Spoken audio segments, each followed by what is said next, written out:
listening to the 23 Personnel Podcast, a Texas Tech athletics podcast where food and sports clash at the goal line.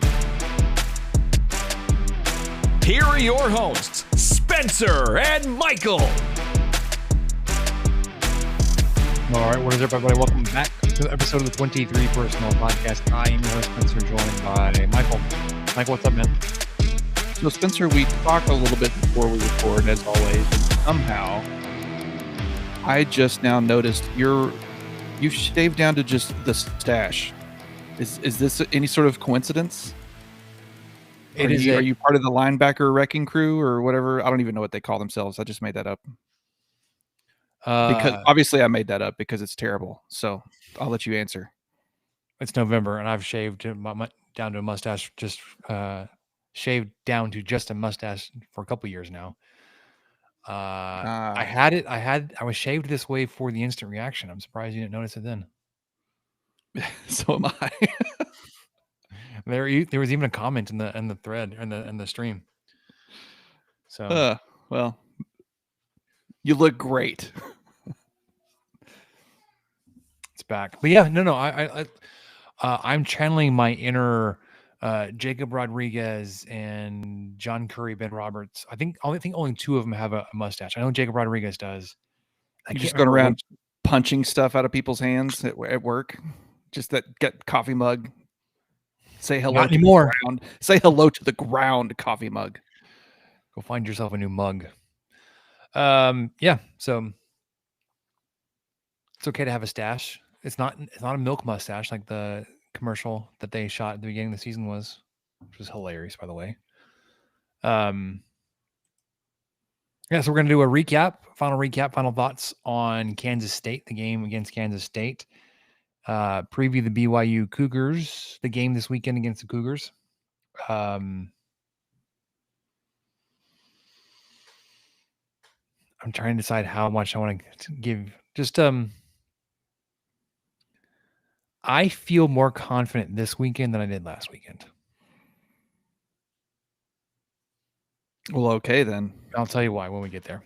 I'm feeling kind of the opposite. So let's talk. Let's visit. I don't like that because when we talk about the recap here, going back to your preview, you nailed it.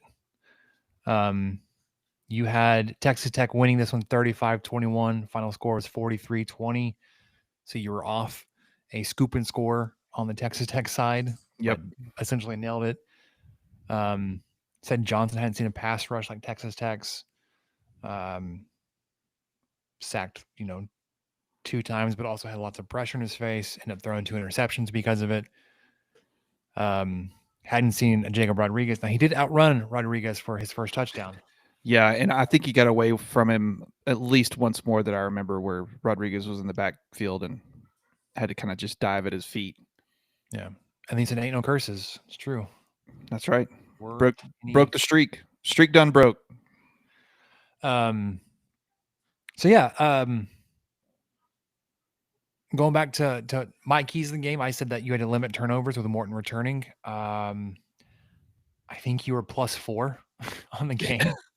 So no, I don't think he tried to do too much. It seemed like he very much operated within the system. He wasn't taking a bunch of deep shots and throwing into weird coverages.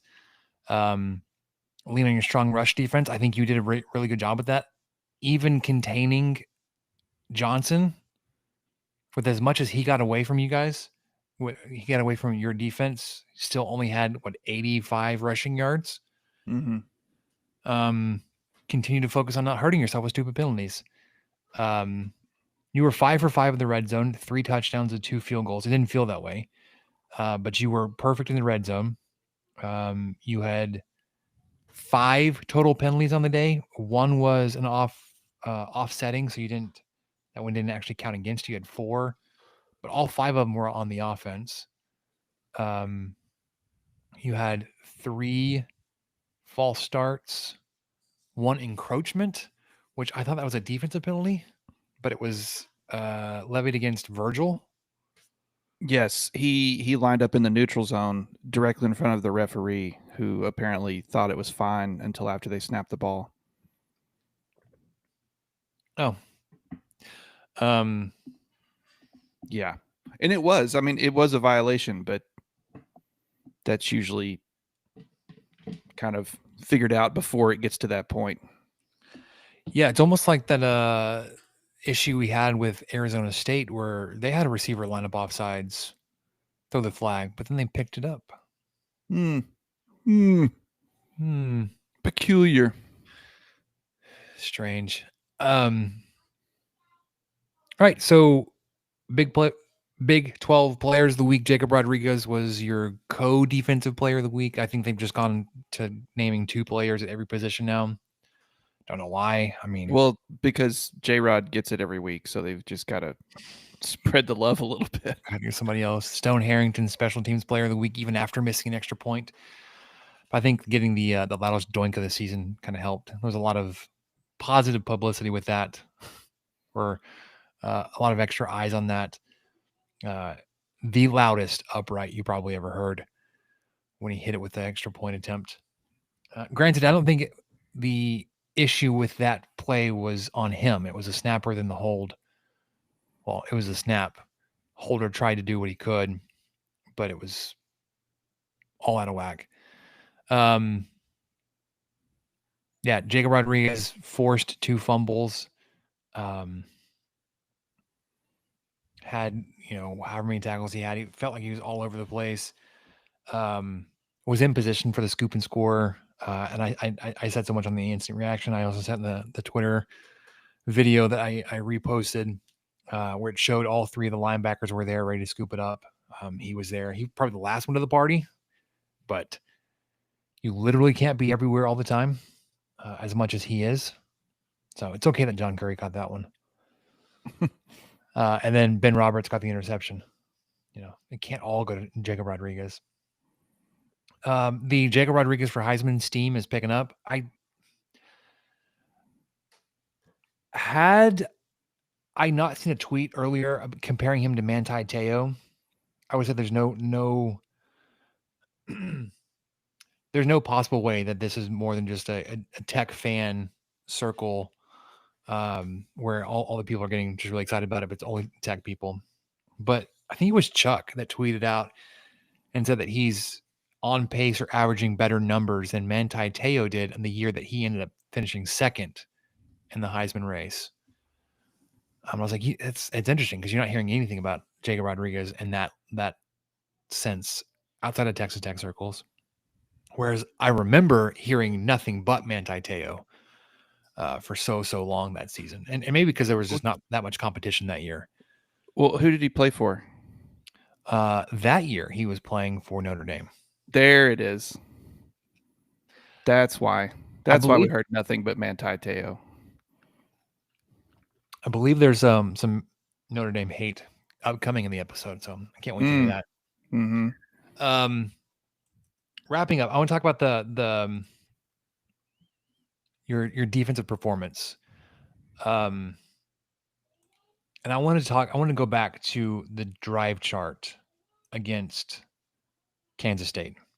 So I tracked it. Well, I didn't track it. I went back and looked at it, and I've been putting together this chart about how Tech defensive possessions end, whether it's a punt, or, how many of those punts are 3 and outs, how many are turnovers, how many are scores, and how many are just kind of end at end of half. So versus Kansas State, you defended 15 drives. You forced only 4 punts, Michael. Now, 4 of 15, you're like, man, that wasn't a very good day for your defense. 3 of those 4 were 3 and outs. But then 8 of the 15 drives ended in a turnover. Now, a turnover, yes, fumble, interception, or turnover on downs. Yikes. Or a missed field goal attempt. But you haven't had a missed field goal attempt in many weeks. So I'm going to read you the drive chart with those options from this past weekend. Kansas State, 1 play turnover, 5 play touchdown, 4 play turnover, 7 play punt, 2 play turnover, 3 play punt, 4 play turnover, 6 play touchdown, 3 play punt, 8 play touchdown, 8 play turnover, 4-play turnover, 1-play turnover, 4-play turnover, 3-play punt. You went 5 straight possessions there to end the game where they didn't do anything with the ball except give it back to you 4 of those 5 times. And then they punted it to Suffocating. you. Just suffocating, soul crushing. They had that 8-play touchdown drive to get it to 20, what was it? 29-20. Got a little bit of hope. And then you went turnover, turnover, turnover, turnover, put in your backups, punt.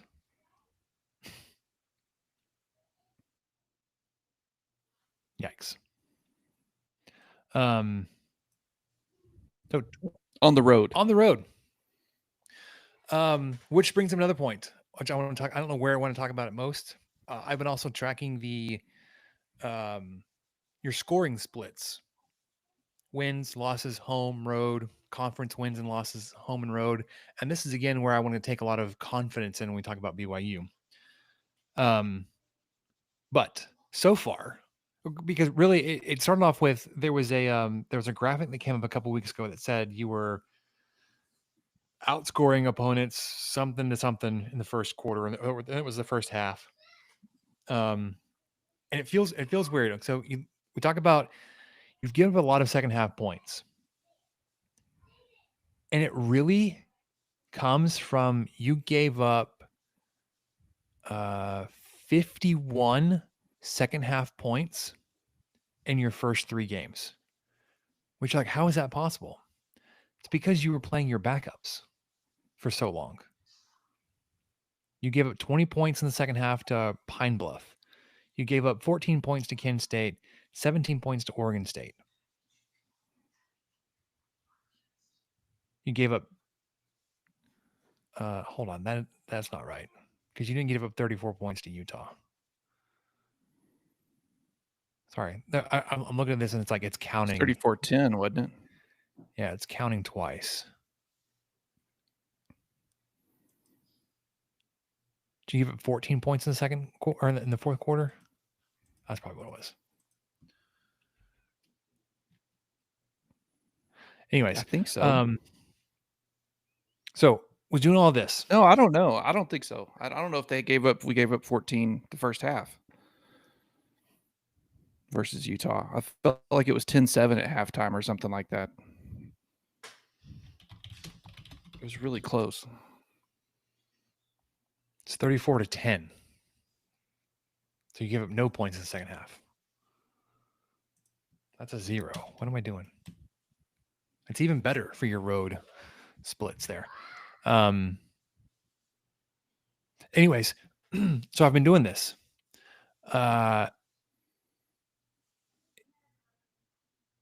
For your wins, Michael, you are scoring 207 points in the first half to giving up 31. So that's total. Per game, you were outscoring opponents. You're up 17-7 basically at the half. Sorry. I jumped ahead to conference. In your wins, you were averaging a 26-4 halftime lead. In conference games, you were averaging a 17-7 halftime lead in your wins. And it's even stronger at home. You are 25-8 at home. In conference games? In conference wins at home. Of course, one of those is against FCS Oklahoma State. But I'll take it. Yeah. Okay. Your home conference games to small sample size. You have 2 games there. Your conference losses, even smaller sample size. You just have the 1. But it's going to be a small sample size regardless how you chop it up. But your conference home games, you are winning these games 42-8.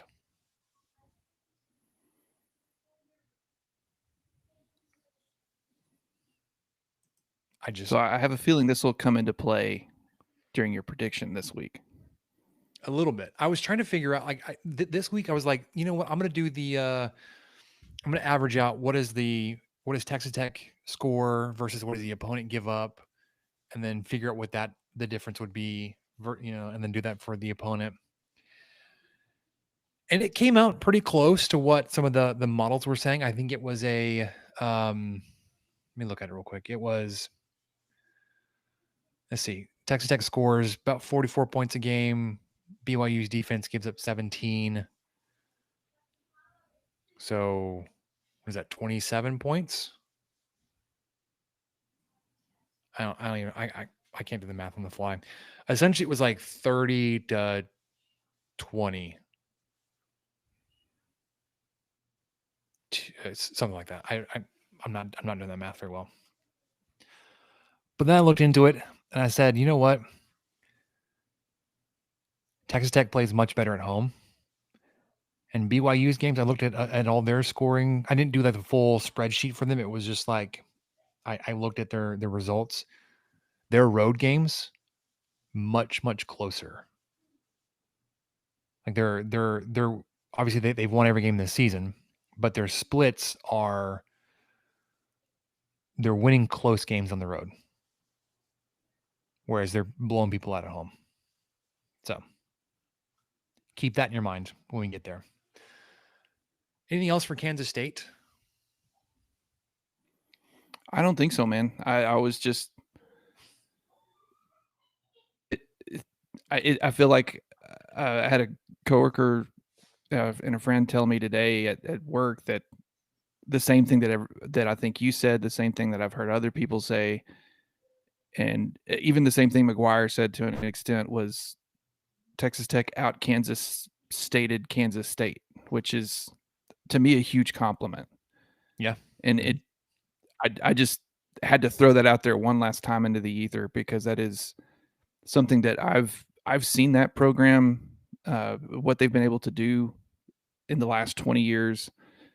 And sure, they're not at the top of their game right now, but doesn't mean they won't be next year or next game or the rest of the year. Who knows? I mean, it's just that type of team.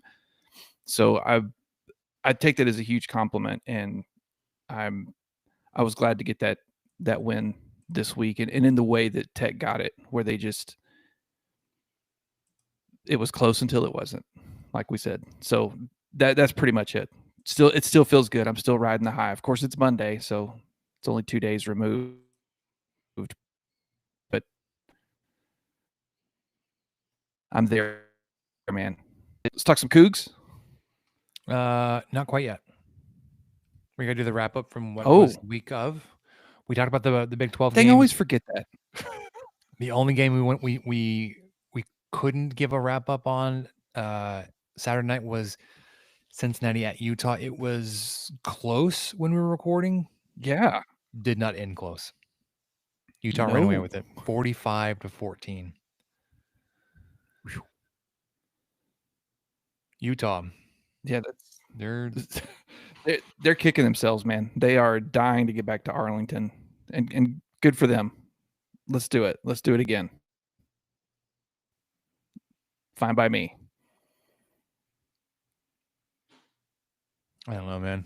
I don't know if I want that matchup.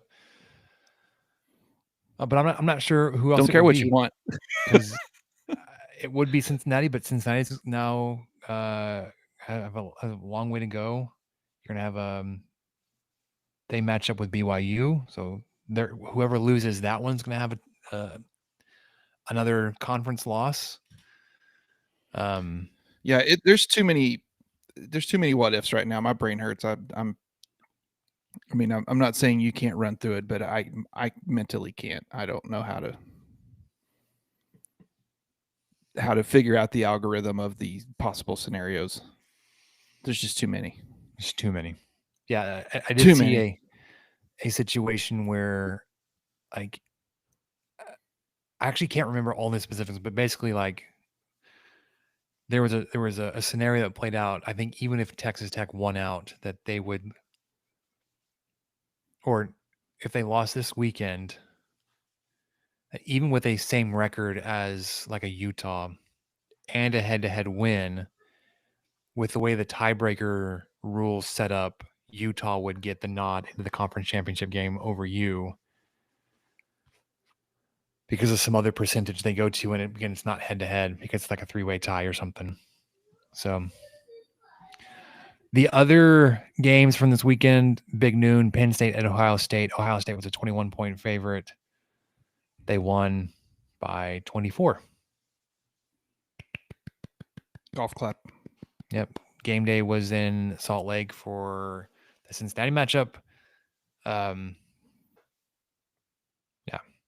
We just talked to touch on that game, 45-14. The I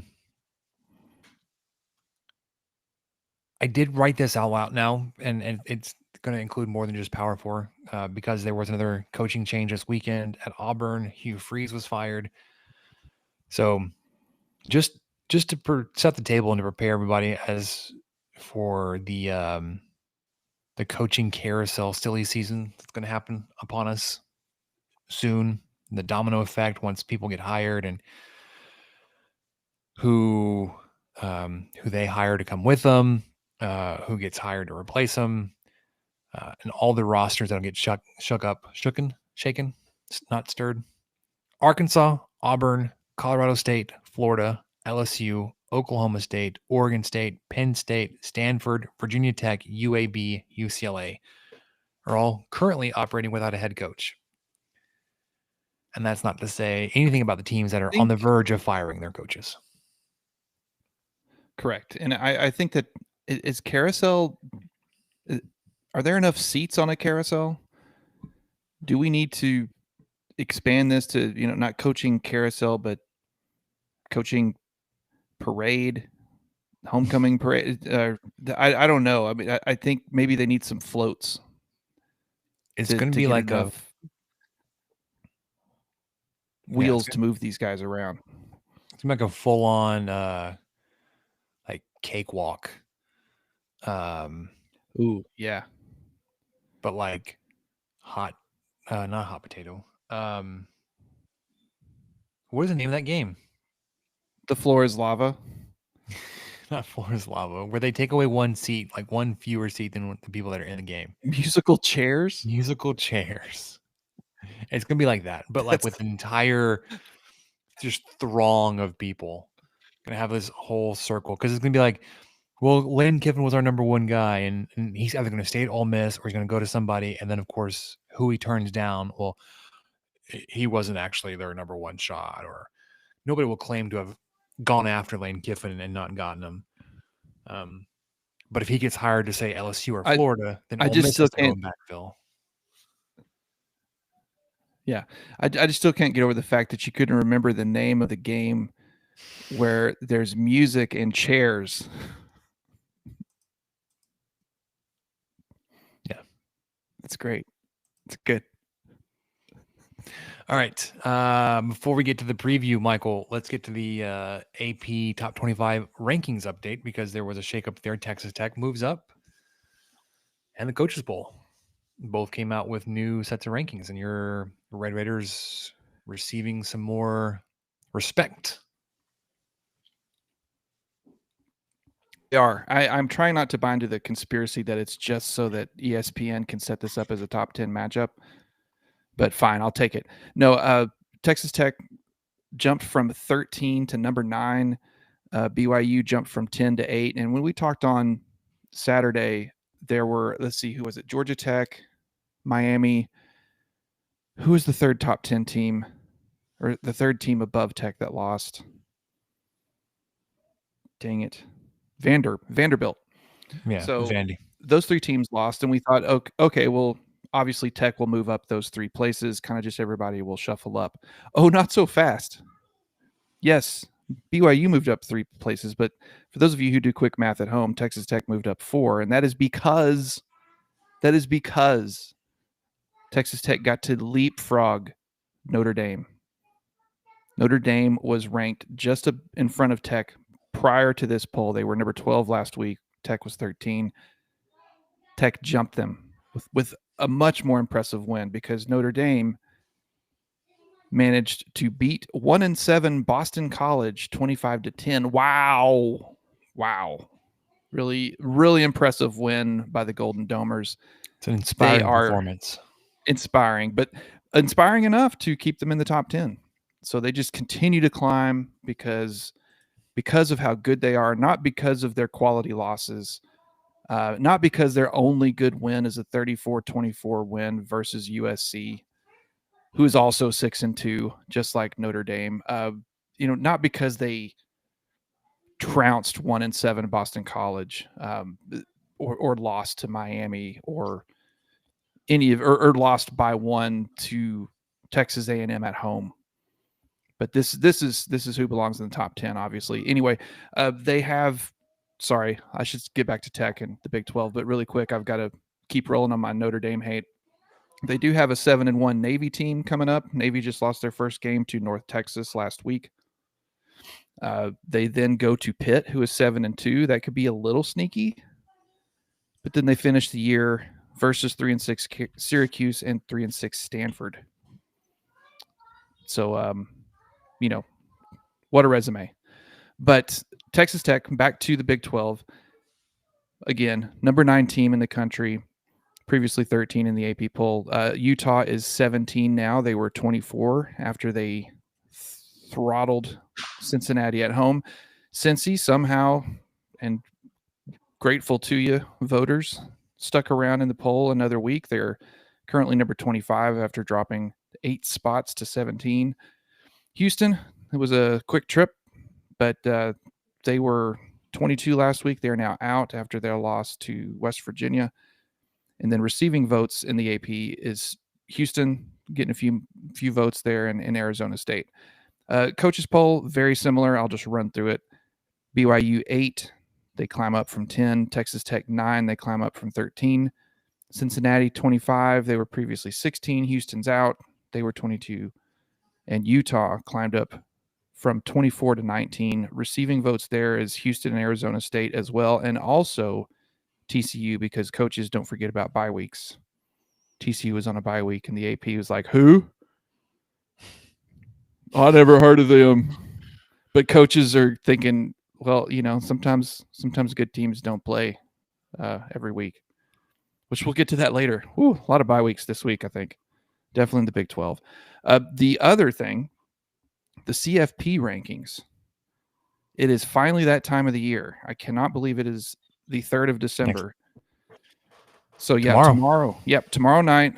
Normally this is when we would record, so we would have been able to instantly react to it, but my bad. I pushed this up a day on Monday. So Tuesday, November 4th, starting at 8 p.m. on ESPN. For those of you not on YouTube TV, you'll be able to tune in and watch them talk 45 minutes to rank. No, it'll be more than that. 60 minutes to rank 25 teams. We'll see where Tech lands in those rankings, which will be judging some crazy weird conspiracy thing. The first appearance ever in the college football playoff rankings. Is that true, Spencer? I think that's true, because I think they came out in 2014 first. And Texas Tech was not. Yeah, it's lined up with a very very bad time for Texas Tech football. Yeah.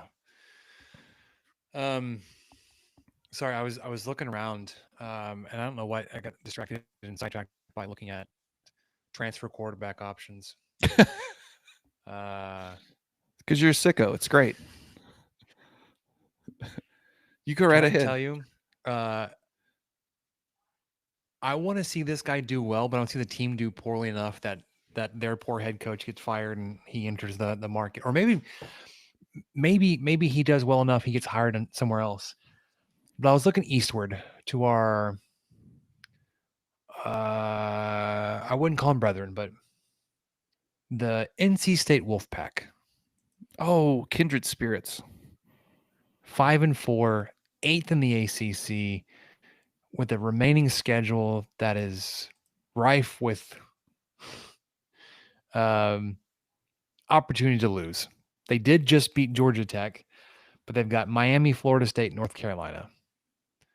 You would think they've got one more win in there against Florida State or North Carolina, and then get bowl eligible. But is that going to be enough to retain Dave Doran again, or does he go off on a mad win spree here and he's get hired away to go take over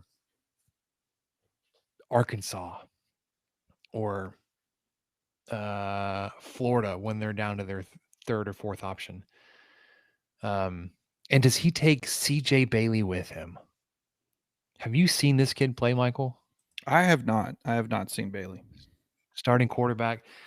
I think he's a true sophomore. So he's got plenty of time left. He's thrown for 2,400 yards, completing 71% of his passes, 8.5 yards per attempt, 19 touchdowns, has a few interceptions at 7. And doesn't run a whole bunch. 60 carries for 137 yards, 4 more touchdowns. So he's got 23 touchdowns to his name, 2,500 total yards. He's like 6'6", 215. I like this kid. Would not hate to see him in red and black next season. Well, he already looks good. The other red and black. He already. Yeah, we know that. That's true. Yeah, I was just thinking about, like, we were talking about one, the job openings, and then the possibility for teams that are ranked but have some disappointment ahead on their schedules. I was thinking about what the offseason may look like, how crazy it's going to be, and also remembering Texas Tech's going to need a quarterback out of the portal. Is it Mestamaker from UNT? Is it a kid like Bailey or DJ Lagway? Is it Sam Levitt? I don't want him. He'd probably be dang good. He'd be one of those players when Dillingham goes to Auburn or whatever. But you would think he'd probably want to take his guys with him that he could. Because if, like, is he going to be out for next season too? I mean, do we want to take on possibly 2 quarterbacks who are unable to go through any spring practice? I guess that's true. I don't know the extent of his injuries. But one of those guys that, like, hate to play against them, love them on your team type. Oh, yeah. So, all right. I'm a sicko. I can't wait for this offseason, what it may look like in the portal. Mainly at quarterback. Before we get there, though, Michael, we got to talk about this weekend's matchup. And then Texas Tech still has games to go after this weekend.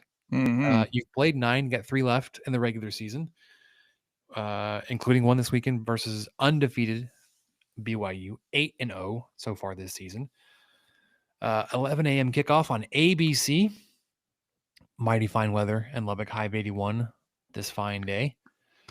S&P Plus 16th ranked team, up from 19. Texas Tech still holding strong there at 4. Kalani Sitake is their head coach. Not quietly, but I had forgotten they went 11-2 last year. How did you? I mean, I knew they were good. I just didn't remember they went 11-2. Yeah. Because I've not watched any of their game. Sorry. I've watched a few minutes of their game against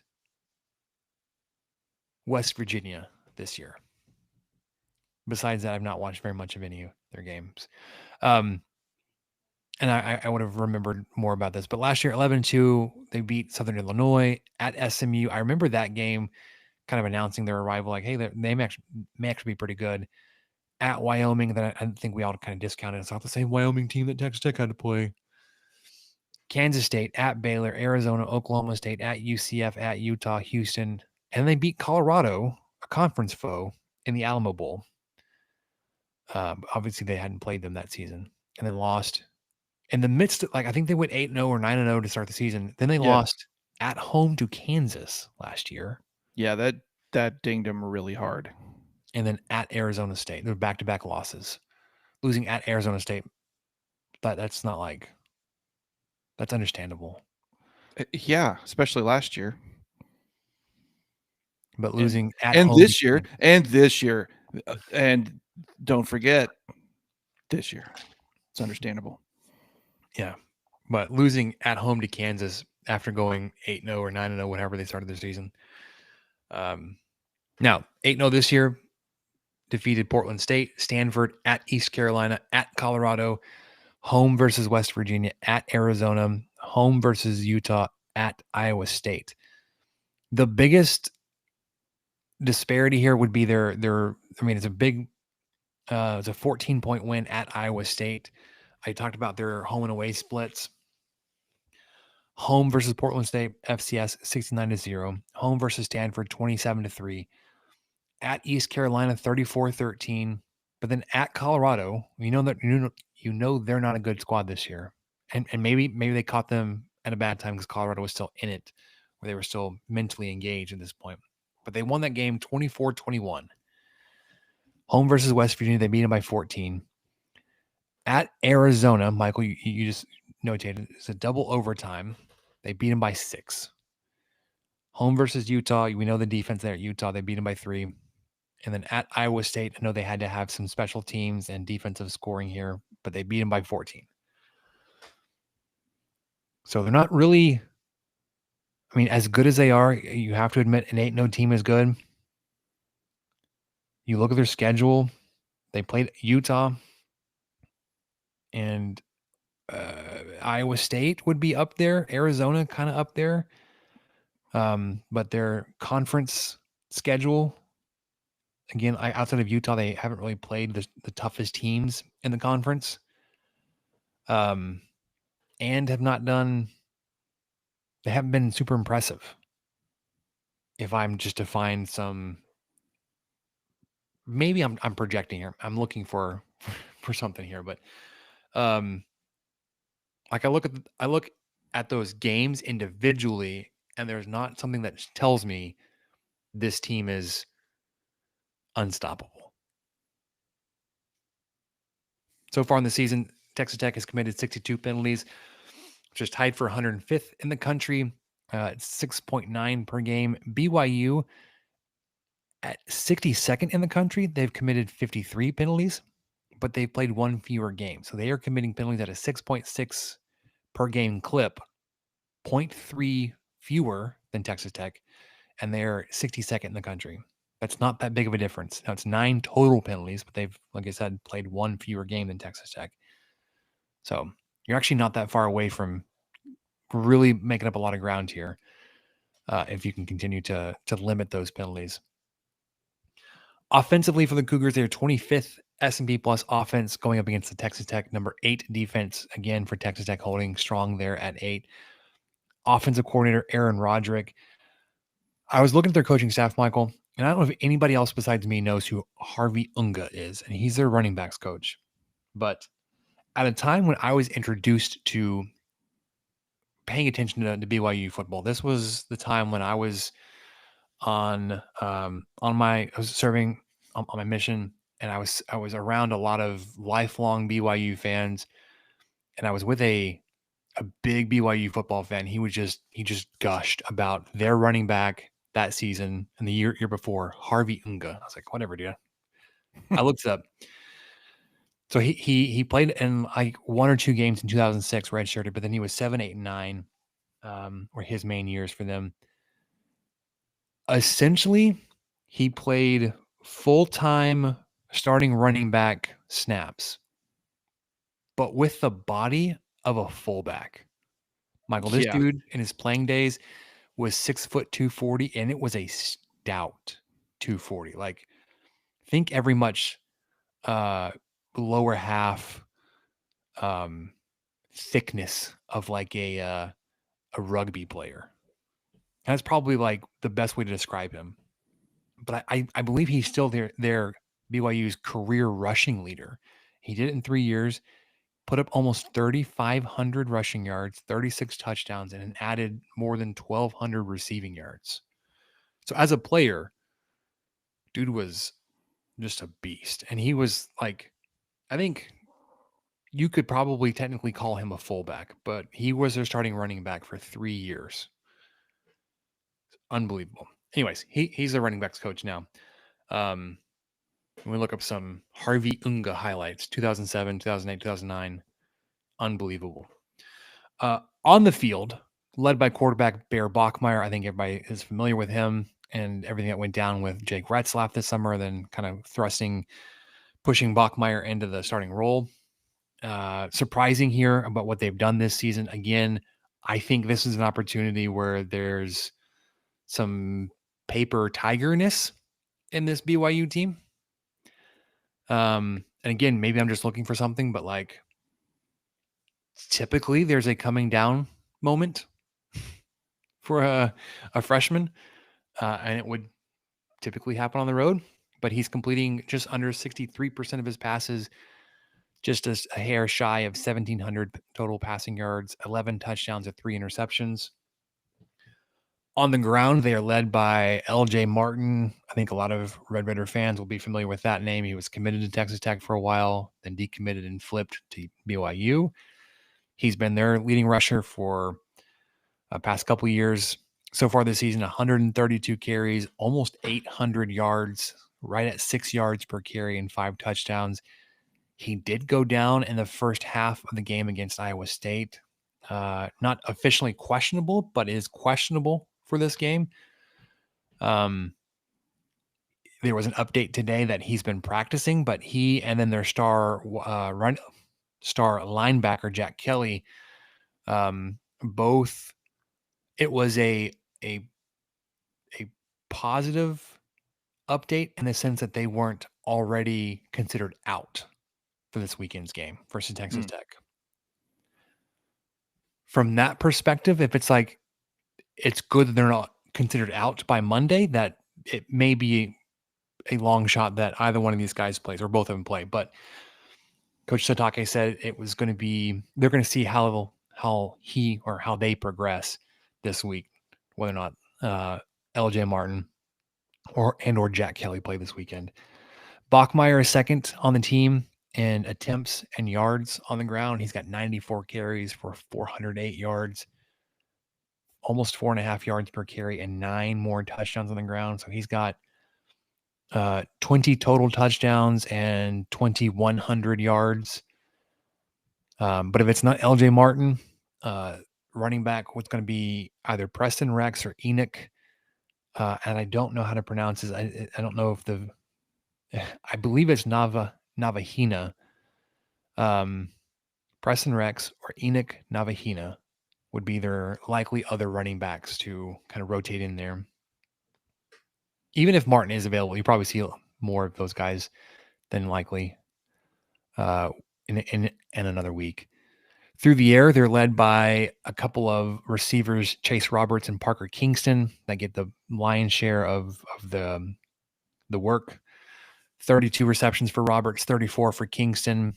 Roberts has a few more yards, 591, and then 516 for Kingston. Both have 4 touchdowns. The third guy on the list has 20 catches, but only 260 yards. So it's very much Chase Roberts, Parker Kingston. Big gap than everybody else. Just like Kansas State last week, they convert an insane amount of their red zone opportunities into points. They are 92%, 34 of 37 on the season, with 23 of those 34 scores being touchdowns. So 23 touchdowns, 11 field goals, and 37 attempts.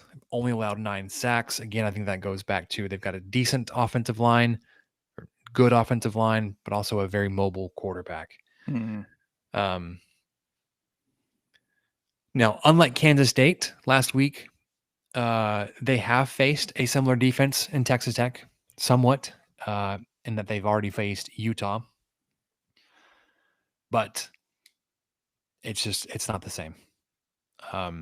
They played Utah at home. You're getting Texas Tech on the road. Texas Tech is the number 5 scoring defense in the country, thanks to giving up 20 points to Kansas State. Now they're 13.2 points per game. As a unit, Texas Tech has amassed 28 sacks. It's 12th in the FBS. It's slowed down a little bit with a string of more mobile quarterbacks the past few games, handful of games. 52 quarterback hurries, 67 tackles for loss. That's 10th in the country. 10 interceptions with 1 pick six, 10 forced fumbles, and 16 fumble recoveries. Those numbers are just ridiculous. 7 of those forced fumbles are from Jacob Rodriguez himself. And then you only allowed 1 explosive run this past weekend of 20 or more yards, and that was on that long touchdown run to Avery Johnson to start the scoring. So you're at 3 explosive runs on the season now through 9 games. BYU's only faced 1 S&P plus top 35 defense. Like I said, that was Utah, and they scored 24 points, but they did that at home. I think if you're holding BYU to 24 points, you feel pretty good about your chances in Lubbock. Put that out there. Offensively, they pass. BYU does for 217 yards per game, 8.1 yards per attempt. They run for 217 yards. So it's the same number of rushing yards as passing yards at 5.5 yards per carry. Again, it's a combination of a healthy LJ Martin. It was an upper body injury. It was like a shoulder, I believe, or collarbone. Obviously, it wasn't broken, but that's not insignificant. But also Bear Bachmeyer. But 217 yards on the ground per game, 5.4 yards per carry. They convert 45% of their third and fourth down conversions and score 36 points per game. Texas Tech is giving up fewer than 200 passing yards per game, 197 at 5.6 yards per attempt. So there's a big gap there in the yards per attempt. Obviously, a big drop here in the yards on the ground per game. Texas Tech is surrendering just 75 at 2.4 yards per carry. And teams are only converting 33% of their third and fourth down attempts and scoring 13 points. Defensively, they are led by defensive coordinator Jay Hill. Schematically, they run a system that you would expect to see from Iowa State. And they have a tight front, which is their defensive ends. It's a 3-man front. Their defensive ends they line up shaded inside of the tackle. And they have a heads-up nose tackle. And they play the cloud cover 3 defense behind Iowa State. I found this out, Michael, as I was looking at their tackling leaders. And I was surprised that their top 2 tacklers are safeties. I was like, that can't be good. Like, maybe it's a scheme thing. And it's definitely a scheme thing. So don't as much as we like to downplay and poke holes into defenses that have defensive backs that lead the team in tackles, this one is accounted for how they play defensively and schematically wise.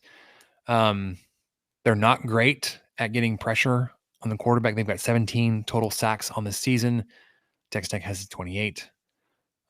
It's good for 2 per game. They're led by linebacker Jack Kelly, who I mentioned with LJ Martin. Is questionable for this game. He's got 5 by himself. 48 total tackles for loss at 6 per game. 12 interceptions on the year. It's tied for 7th in the country with 2 pick sixes.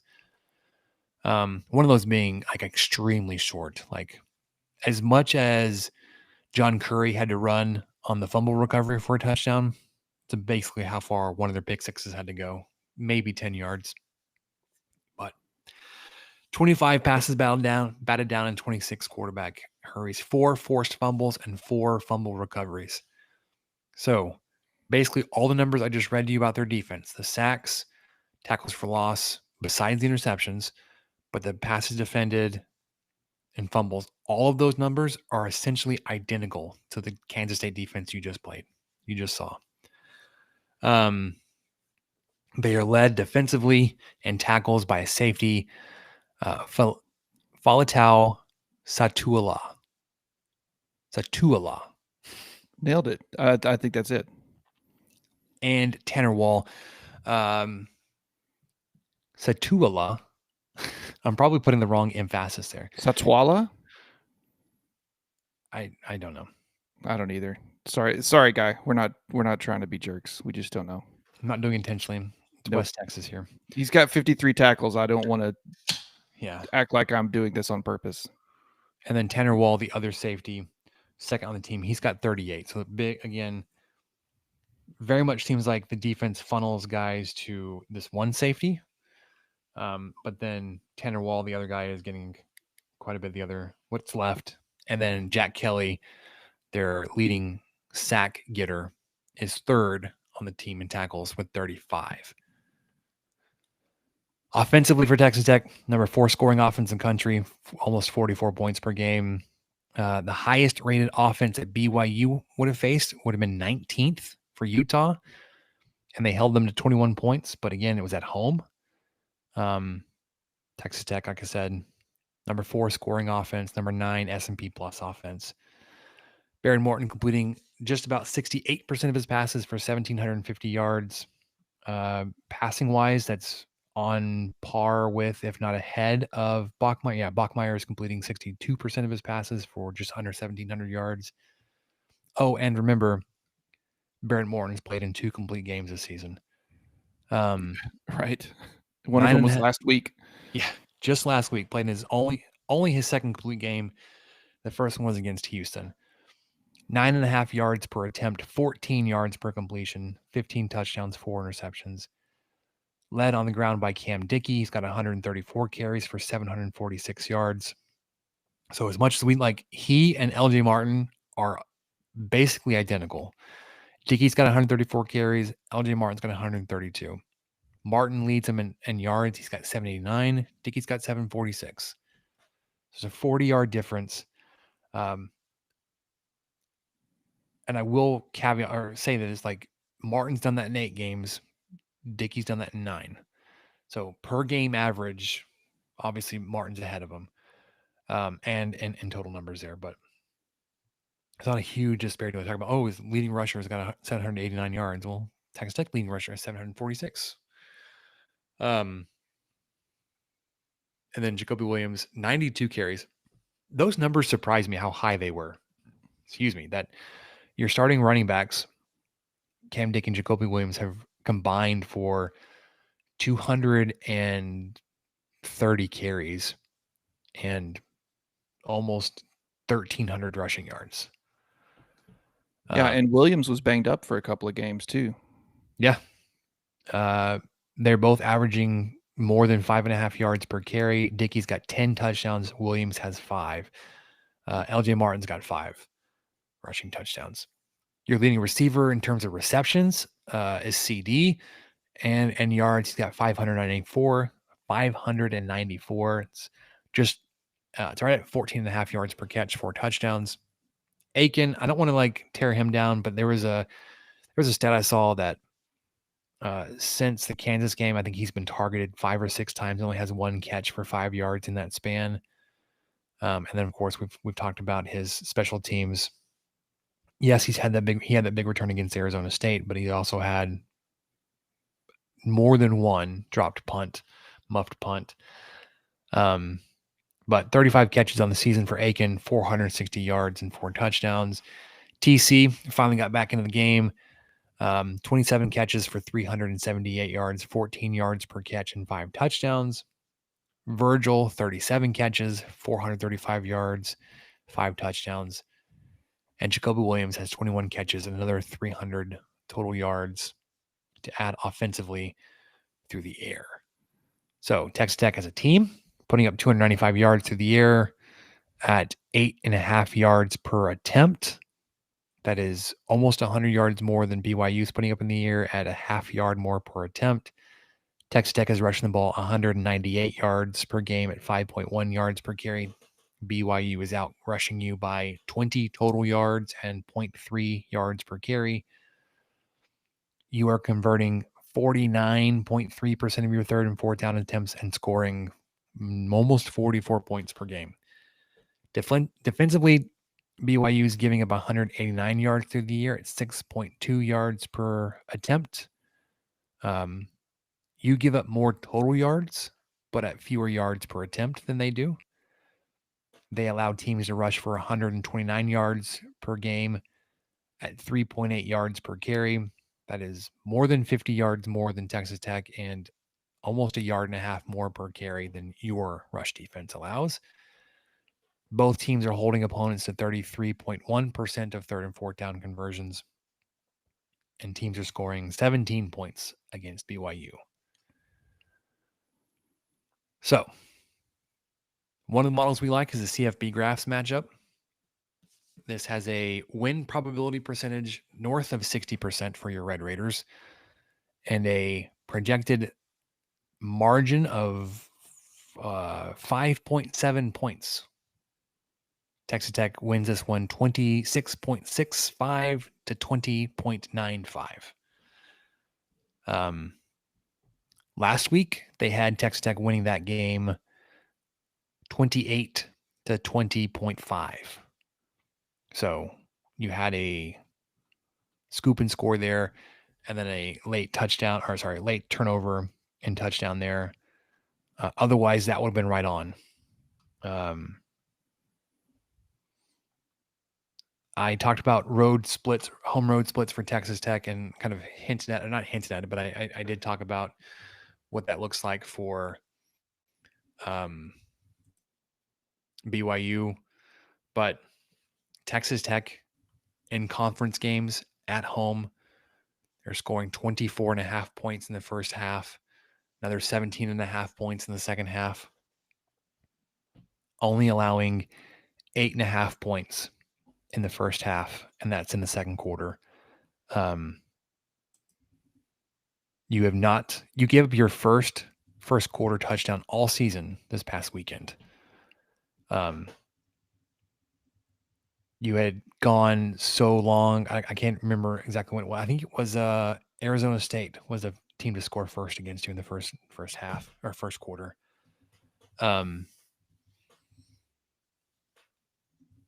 So it's really hard for me to look at all these numbers. We talk about the home road splits for how well Baron Morton plays, how well the defense plays, points per game, per quarter, whatever holds out.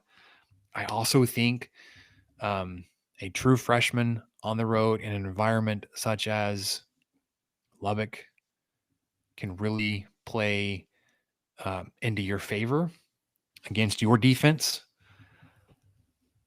Not that I don't think BYU's good or that their 8-0 is somehow fraudulent. I don't think that at all.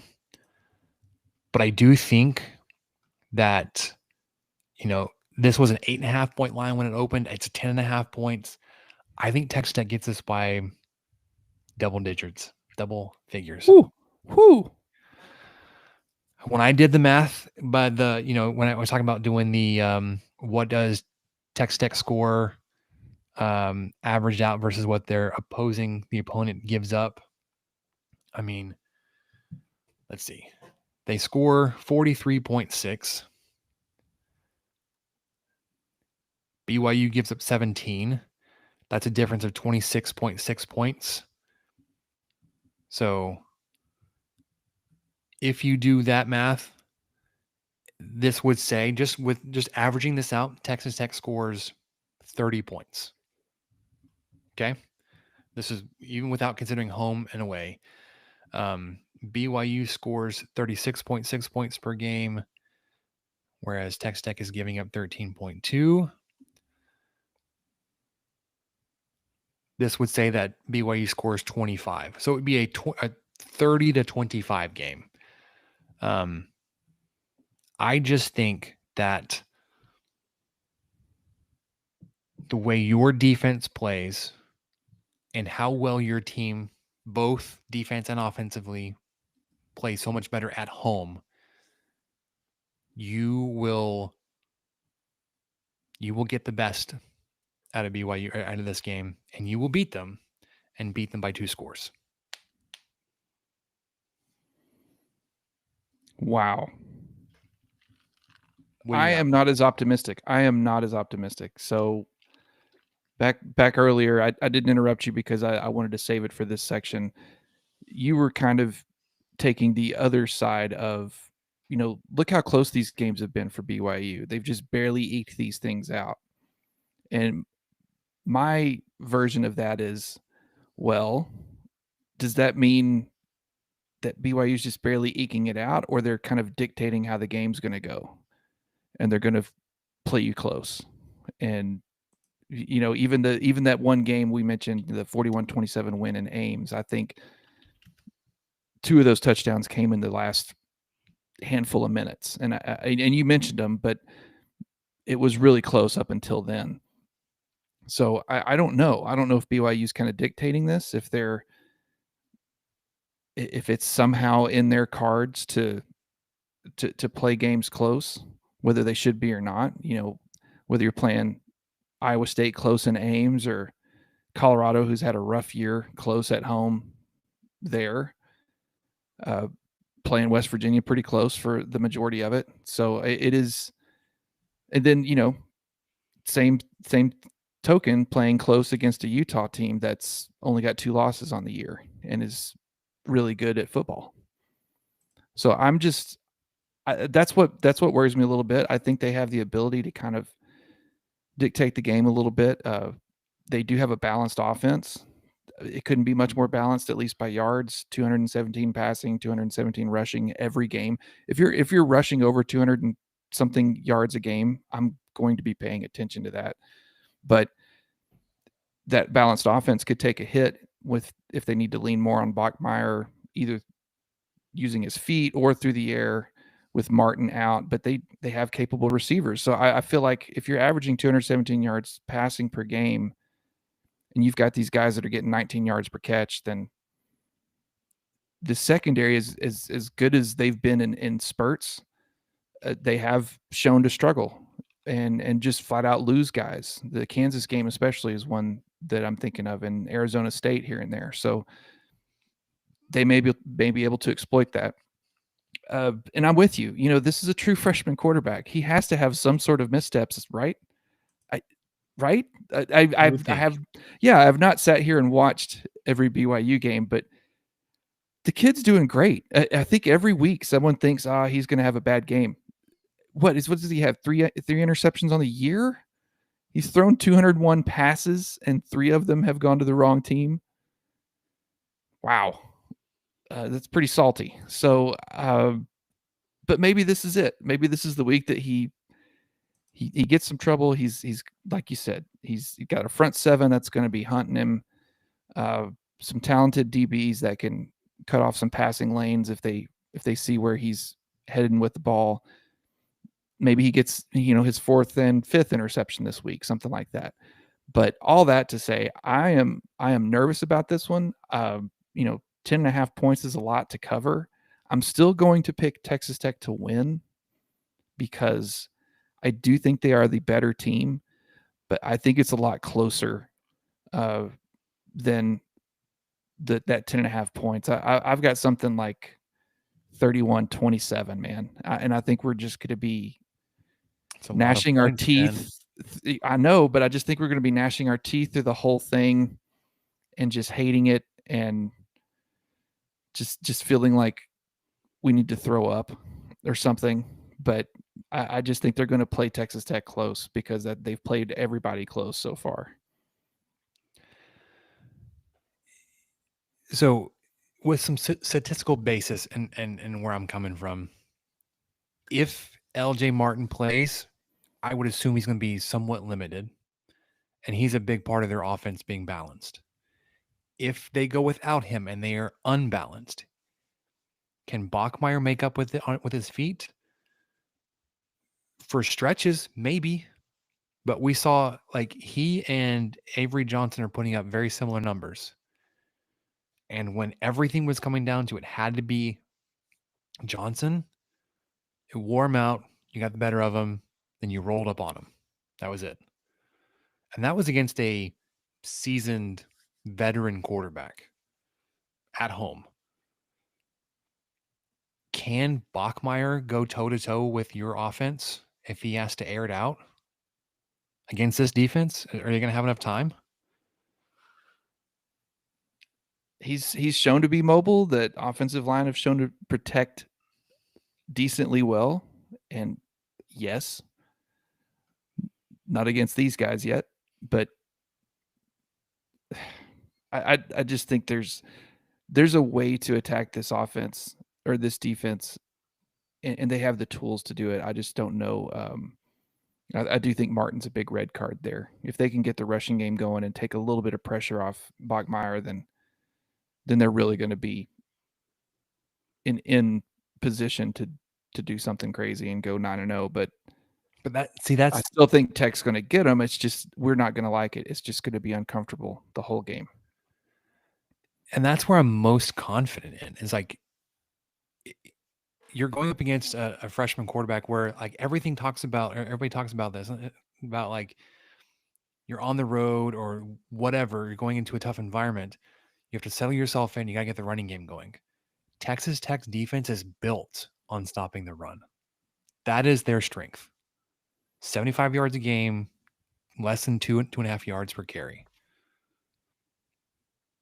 If that is what you're relying on beating to get your offense going, I mean, maybe you got to look at like we got to open up the defense. Like you have to surprise them and punch them in the mouth and go over the top before you get anything else going. But also, like if you try that and it fails and you're down 2 scores, then there's like that's all we can do now. Yeah, that's true. I think the makeup of this defense is such that like you almost have to like hope that your defense shows up early and keeps our offense out of the end zone long enough to get your offense going. Otherwise, like if Texas Tech gets going, like it just snowballs momentum and just rolls away from you. Like Houston's not a bad offensive team, but even when they were holding you to field goals, when you had all those red zone possessions, like that game got away from them. It was close up in Salt Lake City until like they just couldn't keep up. Like the only time this really hasn't ever come out was when you lost against Arizona State. And even then, we talked about it so many times, you were in a position to win that game. Well, they had a mobile quarterback who could hit good receivers.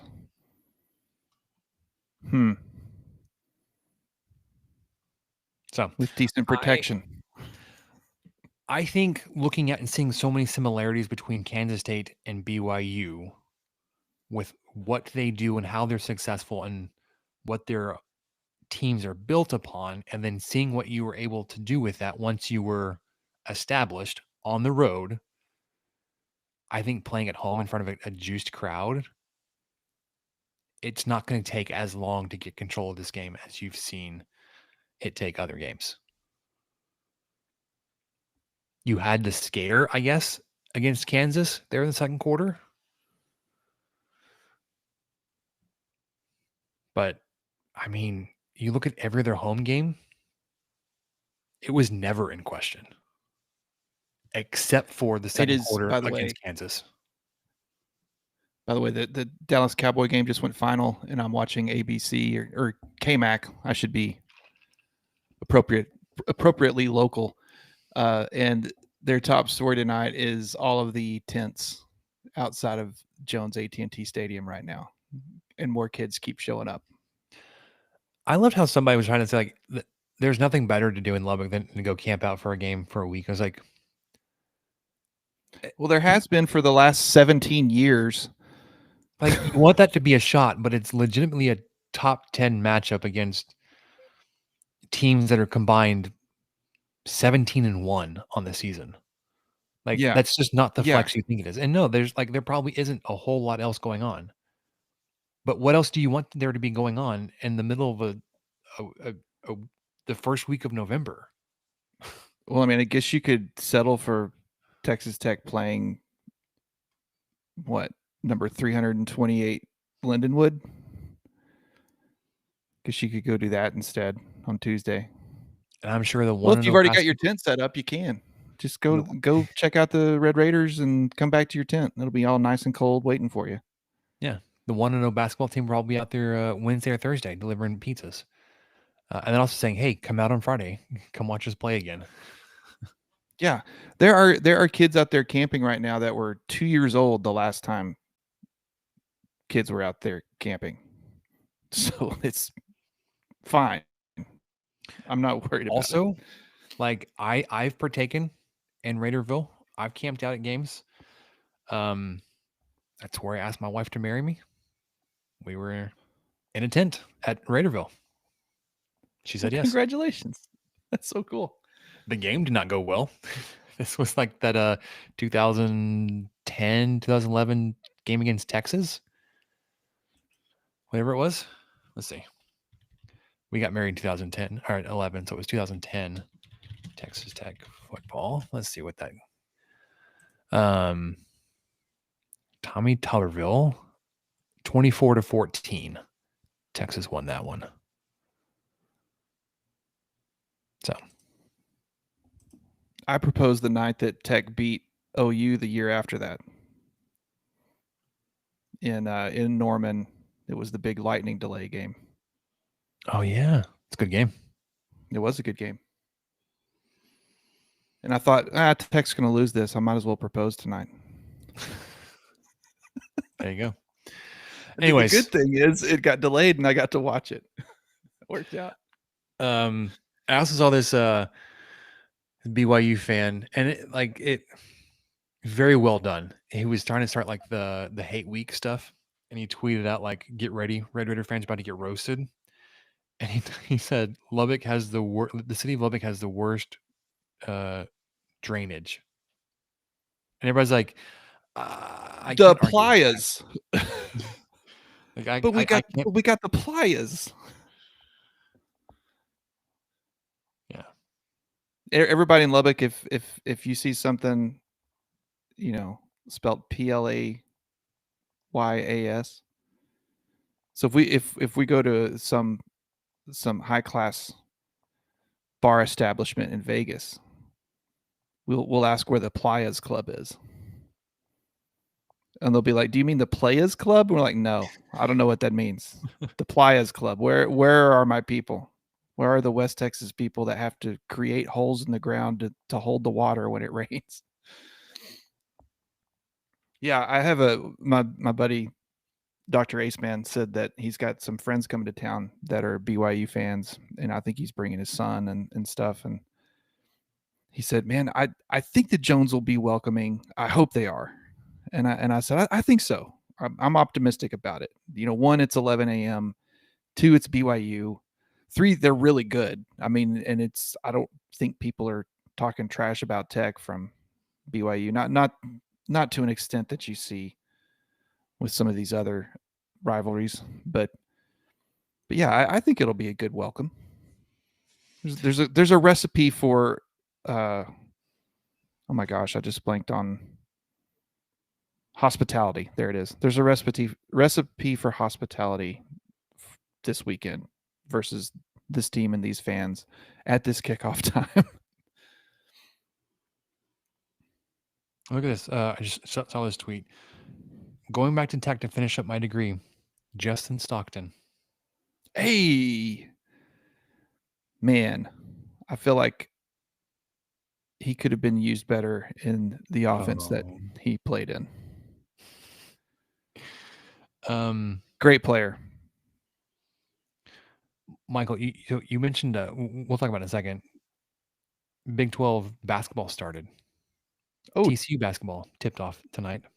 They lost, right? They lost to New Orleans. Yeah, it was before we went live, or I was still typing up some stuff. It was 74-50 last I saw in the second half. I think there were still 5 minutes left though. So New Orleans ended up winning 78-74. Woo! TCU bounced back a little bit there. All right, one more thing on BYU before we move on. And I don't know what this page is quoted from, but it said, "I would love if BYU and Tech fans called a truce for game day and just made signs promoting the Big 12 and taking shots at other conferences." Yeah, like you don't have to take shots at BYU or at the weirdness that happens in the BYU campus. I'm just you're acknowledging it. That's all you're doing. As someone that is a member of that faith, I look at what happens at that campus like that's weird. That does not represent the whole, guys. Just don't even like it's kids being weird. Like the Utah culture, especially within the church, it's like okay. Anyways, There's the levels signs to here. this. Tiramisu, guys. Game day signs. Tell me which one of these is your favorite. Alabama got destroyed by a crappy Florida State. The Big 12 is 6-1 versus the ACC. Missouri's best win is over Kansas. I like that one. Both TCU and Baylor beat SMU. Virginia beat North Carolina by 1 inch. UCF beat North Carolina by 25. Oregon's best win is Northwestern. That's pretty good. Media, SEC equals tough week in and week out. Big 12, too much parity. Yep, Iowa State I've beat seen those. Iowa. Notre Dame's best wins are losses, which I think that's been the drum I was hitting until they actually did beat USC. Pitt lost to West Virginia. Tennessee still hasn't beaten anyone, but everyone in the SEC gets credit for beating them. Yeah, Tennessee's still ranked. There's a close loss to Oklahoma. That's right. Stupid boomer sooner. All right, let's look at the rest of the Big 12 schedule, and then we'll get on to soccer updates. Game Friday night, not even basketball, but football. Houston at UCF. UCF is a 1.5 point favorite. Wow. Had Houston won this past weekend, there's no way that UCF would be favored. Right? Does West Virginia get a second victory over Houston this weekend? I don't know, man. It's hard to say that like Houston's going to lose 2 in a row. I like Houston on the road here. I do too. I mean, UCF. Yeah, UCF took a Baylor team that was basically left for dead and allowed them to beat them 30-3 last week. So I'm not buying it completely. So I'm with you. I'd take Houston on that. Yeah. Colorado at West Virginia. West Virginia is a 6.5 point favorite. And I think this has a lot more to say about Colorado than West Virginia. I think Colorado's DOA, man. They're on the road in Morgantown to a place that's still showing up for a team that's been out for a while. And they're I wouldn't say plucky, but like they're more competitive than you would think. Give me West Virginia to win and cover this one. I'm with you on that. Not just because of last week, but you've got a Colorado team that's going to be kicking off at 9 a.m. on their internal clock. Yeah. Ooh, that's rough. It's a rough start. Yeah. Kansas at Arizona. Arizona's been hot lately. 4.5 point favorite at home. Give me Arizona to win and cover this one too. Same. Kansas last 2 weeks have not gone well. Arizona, I believe, was off last week, so I'd expect them to bounce back at home. Iowa State at TCU. TCU somehow are 6.5 point favorite at home. 2:30 on Fox. To not just pick home favorites here, I think this is one of those weird games that like Iowa State bounces back and give me Iowa State in this one. I wanted to be different so much, but I can't. Iowa State plus 6.5. I'm with you. That they have, like I talked about Kansas State earlier. I have more hate for Iowa State than I do Kansas State, but I appreciate their program in a similar fashion and how they've built themselves in the last 7 years or so to just always be a tough team. Even on years where they're 7-5 or 5-7 or whatever, or where they go win 9 or 10 games, So yeah, Iowa State plus 6.5. I'm with you on it. Yeah. And then a whole bunch of teams that are off this weekend: Arizona State, Baylor, Cincinnati, Kansas State, Oklahoma State, and Utah. And maybe it's a good thing that Utah's off and they get a little break from their momentum rolling, because good gravy, they've been a unit. They have. Wagon. Big noon game, Oregon at Iowa. This is a weird line too. Yeah, Oregon 6.5 point favorites at Iowa. Is there going to be 6.5 points scored in this game? I Right? don't know. is it gonna end 10-7? Man, I don't want to pick this one. I just feel like I just put it out there so you'd know, because it seemed like a low line to me for the number 6 team in the country to be going on the road to an unranked opponent. So Yeah. I think if Oregon loses or even plays this close, it just screams to me that people are looking for a reason to kick Oregon a little bit, but they haven't lost, so they can't. They just haven't beaten anybody. Right. Well, I mean, right. they did lose to Their Indiana. best win is Penn State. Yeah. Or Northwestern. Game day obviously gonna be in Lubbock. Speaking of game day, you mentioned that sign. I think people should do as many YouTube TV signs as they possibly can. Some sort of version of, I'd rather be at home, but ESPN canceled my service or something. I don't know. This is the only way I can watch the game. Yeah. You have to fill me in a little bit later about all this nonsense with the YouTube TV. I've not kept up with it because I don't have YouTube TV. I probably need to think about it a lot more because my Hulu subscription went up again. I think we're north of $100 a month at this point. That's where we're getting to. It's great, isn't it? Well, okay, it won't take much of an explanation. It's really quick. You know how these cable providers come out hat in hand, and there is a dispute between Suddenlink and ESPN or whoever, and then their contract's up in 2 days, and call your provider and tell them to add us back, or call ESPN and tell them to lower their price or whatever. So that's what's been going on with ESPN and YouTube TV, but it actually lapsed. They actually, since I'm not sure exactly what day, but definitely over the weekend, ESPN channels were not available on YouTube TV, including tonight's Cowboys game versus the Cardinals. And I don't know when they will actually meet a dispute. And I've seen some rumblings about some possible monopoly type accusations, some legitimate ones, because what ESPN is basically doing is, well, just telling people to just cancel YouTube TV and either get their new a la carte streaming service that they have or go sign up for Hulu, which you can't technically do, I don't think. I don't think you can tell them to do that. But anyway, that's it. That's it in a nutshell. But I'm with you. I'm a Hulu subscriber, and my gosh, it is so expensive now. It was $39.99 when I started. I still remember that, and now we're hitting triple digits. So it's gone up over twice what I paid for it when I started. And I get a ton more channels, but I don't watch any of them. None of them. I watch the sports channels. Yeah, and that's it.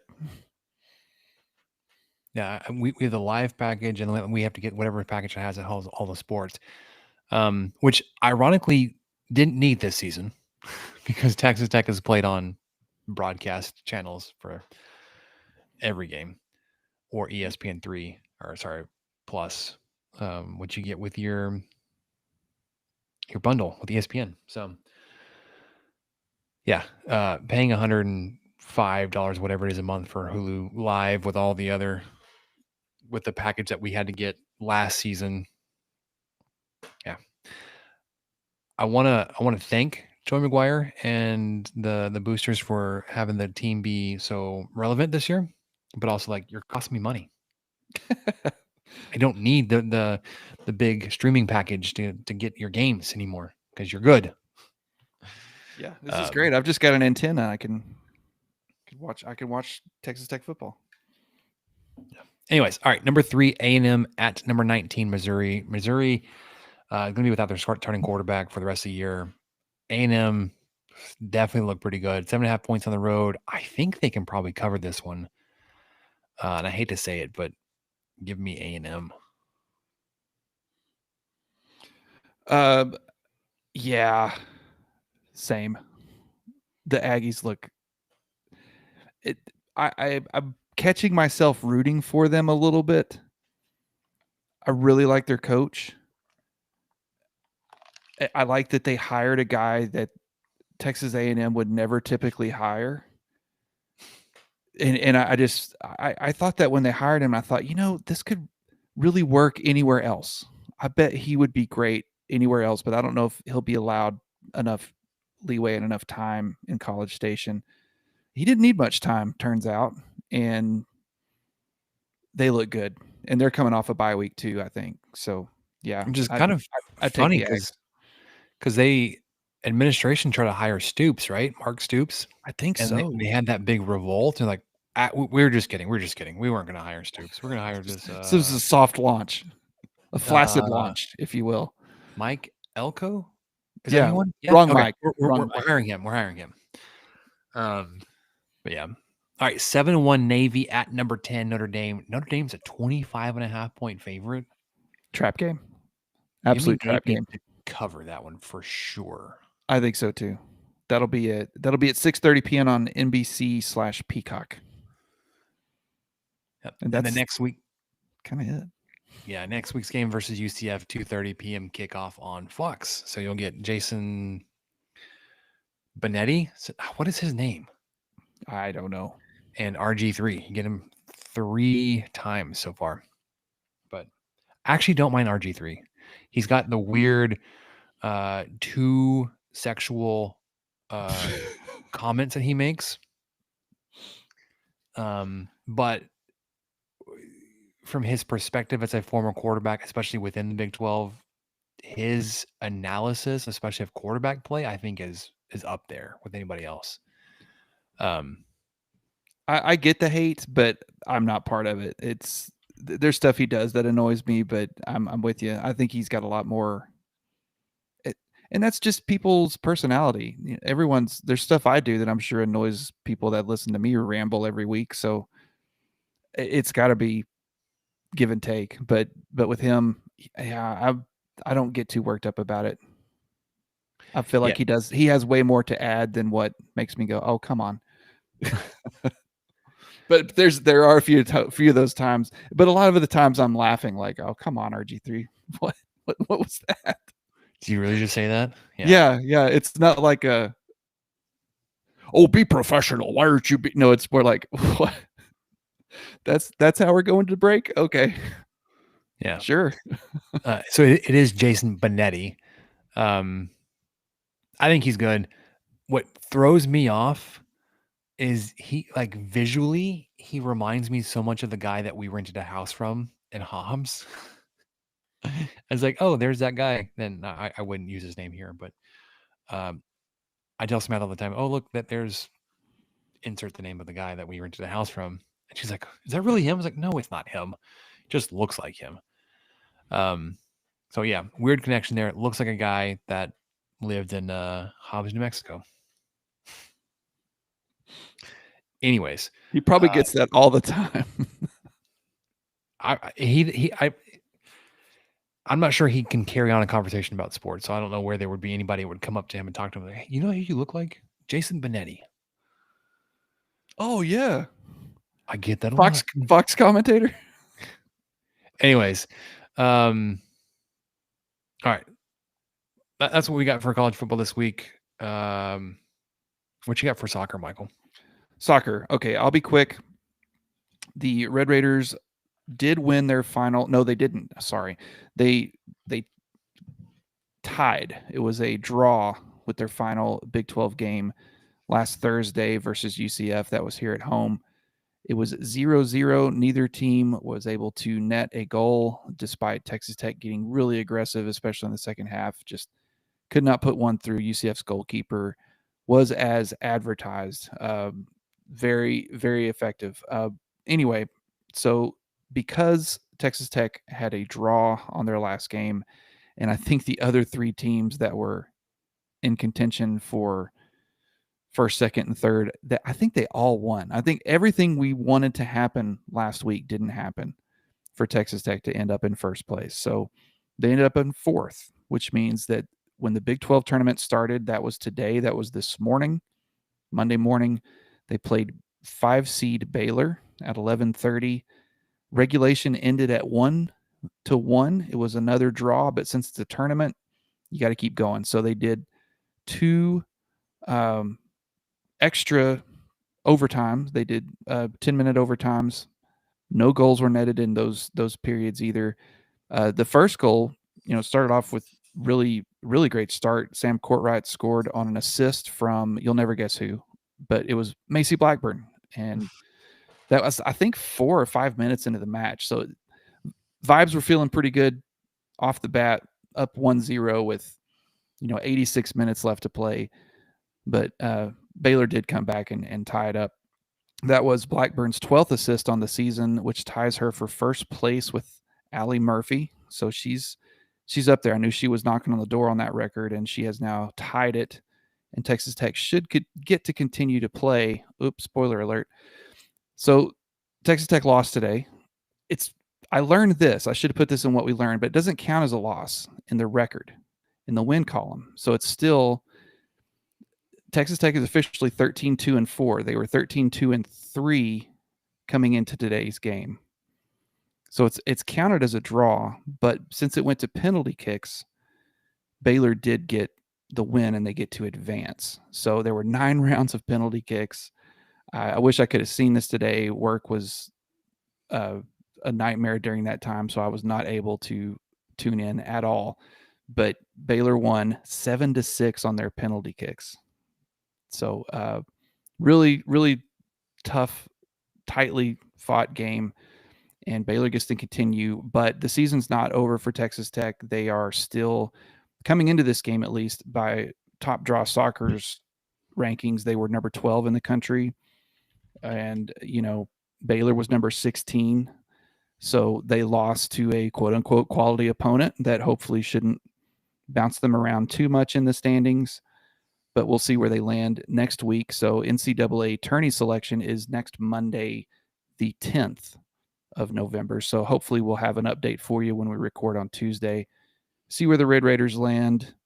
I don't know. I mean, they could be hosting. If they wind up in the top 16, I think they host. There's a chance, but, when you don't get to play additional games, it hurts you. So I'm not sure if they'll be able to host any games or not. We'll just have to see. But we'll find out more next Monday and let you guys know on Tuesday. And listen to Seeing Scarlet, as always. They're awesome. Go Soccer. Go Soccer. I was looking through, trying to see if we had any recent new reviews to share with everybody, but do want to remind everybody, if you leave us a 5-star review and actually comment with that review, we'll read on the podcast. We had a few that took us up on that earlier on this fall in August and September. And then I missed a week asking for reviews, and then I stopped remembering. But you want to leave us a review. It greatly helps us reach through the noise that is all of the Texas Tech podcasts, because we are, after all, a podcast school. I think I found another one this week. Don't know where they're coming from, but there are a ton of Texas Tech podcasts. This is episode 501 for us. Do we have the most number of episodes? No, because we're not a daily show. And that's not a knock on Locked On, because those are fantastic individuals. But we've been doing this for 8 years. Just saying. Just saying. We've withstood the test of time where many other shows have come and gone. And we stand here still today. There's so many wonderful seasons of Texas Tech football. We stand tall, literally and figuratively. It's part of the reason why we named ourselves the 23 personnel. No, mainly because Texas Tech was founded in 1923. But Also, the antithesis to the air raid. It's a goal line package. We resembled some goal line package individuals. we both were linemen. I was definitely more of an offensive lineman a few years ago than I am now. I'm more of a tight end. I think both of us are both on the tight end side than offensive lineman. The 1 year I played and I was a backup to the backups, I practiced as a lineman. I'll say that. Practiced as a lineman. Practiced as a tight end and a defensive lineman, which I really enjoyed. I enjoyed being I was an end. It was fun. That was really fun. But when we played when I played football, we ran a 5-2. So I was not fast enough to be a tight end or a defensive end. I was the defensive tackle. So I was the middle guy. Well, not the middle. There was a nose tackle, but then there were 2 defensive tackles and then 2 defensive ends. I was the strong side defensive tackle. And my one claim to fame, Michael, I will always say it. I somehow got left unblocked on an option, and I didn't intercept it, but I caused a fumble because I was in the quarterback's face so fast. I didn't know what was happening. He turned to pitch it. I got my hand out and Who's this? I tipped it. Yeah. It's slow A 7th grader defensive tackle blowing up a pitch in the backfield. I mean, had I any, awareness, if my awareness was on like a 85 instead of a 60, I may have, caught that pitch and picked up a few yards for our offense. I was not going to outrun anybody. But yeah, I caused a fumble there. About as good of a highlight as I can give you from a defensive tackle standpoint in a 5-2 defense where I was, not very good. Basketball starts this week. We talked about TCU losing. Sucks to sucks, you guys. Lady Raiders started tonight. Raiders start tomorrow, Tuesday. Nothing really to add for our previews for Lindenwood or Sam Houston State. Those numbers and projections for Haslametrics or Ken Palm will be updated as games start to get underway. Obviously, you've got a great opportunity to start 2-0. 328 Lindenwood, and then 186 Sam Houston. I think the biggest thing that I would touch on from what we talked about last week is the schedule this year is much more daunting for Texas Tech basketball. And I complained about how bad the scheduling was. And I think we probably swung too far the opposite direction. Oh, now you're like, guys, settle down. It's too far. So you go on the road to Illinois, right? This is game 3. We talked about this. And then you go to Wake Forest. Sorry, you don't go to Wake Forest. You play Wake Forest in the Bahamas, but then you get Memphis or Purdue. Yeah, Memphis, who is no slouch, or the number 1 team in the country, Purdue. Yeah, no big deal. Then you come home to New Orleans, who we just talked about, took down TCU. Wyoming, that's a bye game because you took their coach, so you're throwing them a bone. LSU in Fort Worth on the weekend of the Big 12 football championship game, the following day, December 7th, Sunday the 7th. Arkansas in Dallas. Duke in Madison Square Garden 2 weeks later. And then you get Winthrop, and then Big 12 play starts. So, yeah, you don't have, all the 300s, but now you've got a whole bunch of really good teams. Good. Quad 1 win tracker. I just stuff. Until I see Texas Tech basketball put it together and what this team is going to actually look like, and not just projections, I want more wins on the schedule and not competitive games. Call me Pink Raider. I know. Can't be happy. Never. No. I've got a little bit of update for the Lady Raiders. Started off 1-0 tonight versus North Carolina A&T here in Lubbock. Won 78-40. They allowed 2 single-digit quarters. 5 points in the first, 7 points in the second. So only 12 points on the board for North Carolina A&T in the first half. The starters, which I was interested to see but not super surprised with, Bristow, Nunez, Fritz, Sonogo, and Maupin started with Collins off the bench, who, welcome to Lubbock, by the way, came off the bench with 14 points. They shot 44% as a team tonight, but only 25% from three, not that great. 83% from the line, and that would have been a lot better, but Sonogo she was 0 for 2 on her free throws, which has kind of been a struggle for her. So kind of picking up where we left off, unfortunately, there. But Gemma Nunez, great Lady Raider debut. I mean, really great. 15 points, 6 of 8 shooting, hit both her free throws. She had 4 steals, 4 assists, and only 1 turnover in 34 minutes. And I think she played the most out of everybody. Bristow had a fantastic game tonight, almost had a double-double, 19 points, 9 rebounds. Maupin with a near triple-double. Didn't shoot super well tonight, but had 11 points, 8 rebounds, and 7 assists. Texas Tech as a squad forced 22 turnovers, but still had 14, which that's, in the women's game, it's a little bit different.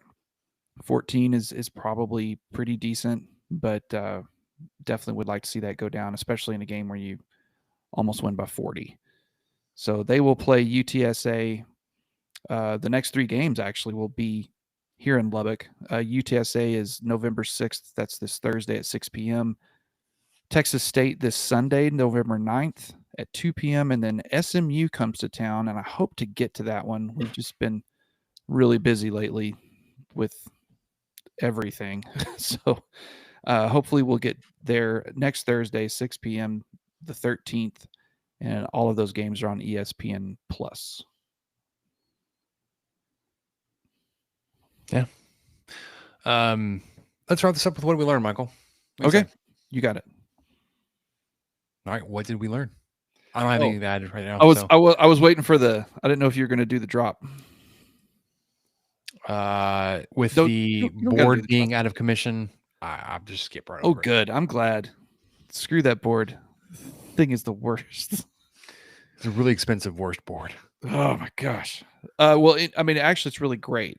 So when you want to sell it, let me know, and I will record something really high praise about the board. What I learned is, this isn't what I learned, but we are in the Lubbock Cooper School District, and my second grader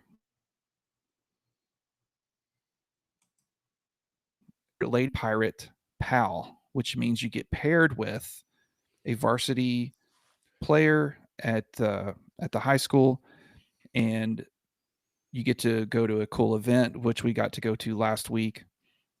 Meet the Pirates, basically. And so, the 3 women's teams were there, or the 3 girls teams were there, and the 3 boys teams were there. And they introduced all the players and the coaches and everything at the gym. And then afterwards, my daughter got to meet her pirate pal and exchange gifts. And we had a list of things that she liked, and I'd submitted a list of things that my daughter liked. And so it was really thoughtful, really cool. But what we find out is, and I'm not going to use names here because these are all obviously kids, but our Lady Pirate Pal is an absolute shooter. So what they set up was the 4 best varsity boys 3-point shooters versus the 4 best varsity girls 3-point shooters. And they just had all the girls on one side of the field and all the boys on one side, and one at a time. They went through each 4, but one girl shot, one boy shot. The rest of the players rebounded, and you could shoot anywhere you wanted as long as it was a 3. It didn't matter where. Everybody picked top of the key, which makes sense. But the girl that my daughter was paired with, she was picked first. And I thought, oh, okay, cool. Well, good for her. And she took a few warm-up shots, and brother, nothing touched the rim. Just absolute Drano. And I thought, okay, we're in for something here. So the first time she went, she made 23 3-pointers in 1 minute. Good gravy. Yes, good gravy indeed. And so everybody went, the 4 girls and the 4 boys went. And I think there may have been some fudgery with the numbers, but somehow it was tied. Somehow after everybody went, the coach that was running the show was like, oh, what do you know? It seems like there's a tie here. So we need to get pick your top shooter for each team and go for it. And so our Pirate pal went up there again and beat her first record. She shot 25. She made 25 free throws, 25 3-pointers in a minute. So anyway, that was what I learned. That was a lot of fun. She seemed really sweet. It was nice to meet her parents and talk with them a little bit. So we'll definitely try to get to some Lady Pirates games this year and really be rooting for them. But that was a cool perk. You don't know and you don't care who you're going to get, but when you see that you've got someone who made almost 50 3-pointers in a minute. And the one thing I said to her when I met her, I was like, if I gave my entire family an afternoon, I don't know if we could make that many 3-pointers. And she just waltzed out there in like 120 seconds and was like, yeah, I got this. No big deal. So was 48 enough to win the thing? I think because it was technically tied, I forget what the boy did. I think he made, I really don't know, but because she outshot him on that last final round, then the girls won. Because she made 25 and I'm thinking he made like 14 or 13, a normal number. That's ridiculous. Yeah, it was. I mean, and they were pure, man. There were a few of them that would bounce around a little bit before falling in, but 90% of the ones that went in were just pop, pop, pop. Golly. That was impressive. Well, that's what you want to see. Yes. Yes, it is. Go Lady Pirates. Go Lady Pirates. Well, that'll do it for us here on the 23 Personnel Podcast.